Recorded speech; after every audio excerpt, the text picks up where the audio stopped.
explain mo. Pero Ako, kung- hindi marunong at Ha? marunong. Okay, para sa akin, si Square na babae ang mas maraming body count kasi libre nga lang siya eh. Si Walker may bayad eh. Hindi naman lahat kaya magbayad eh.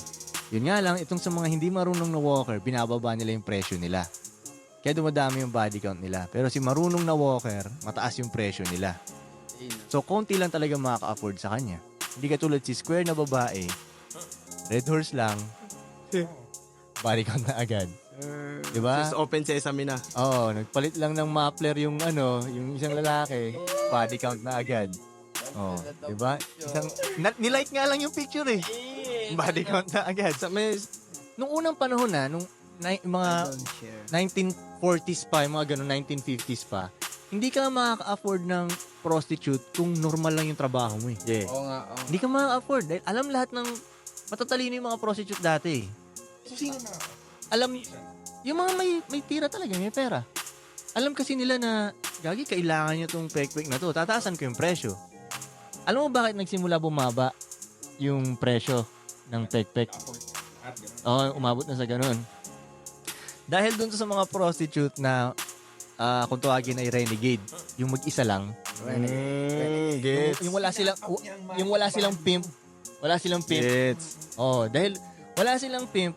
So ngayon, yung itsura nila, hindi nila masyadong maayos. Tapos bara-bara sila magdesisyon, masyado sila naghahabol ng pera dahil mag-isa nga lang sila eh.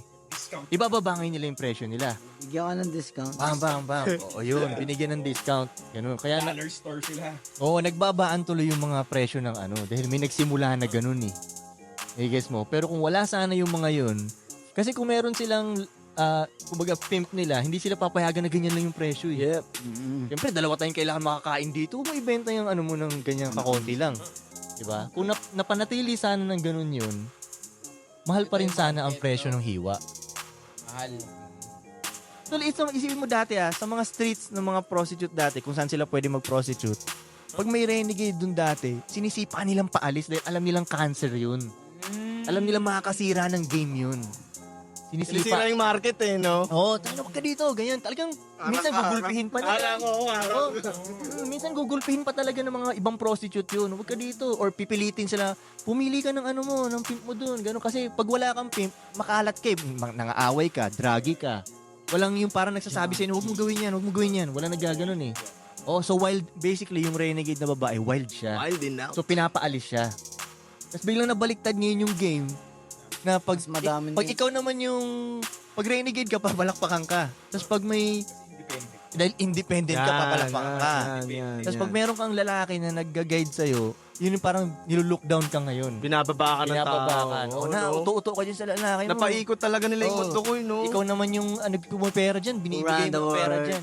Kaya nakikita ko rin ko, pwedeng bumalik pa rin sa dati. Kasi umiikot lang din naman eh. Ay, ito na nga yun eh.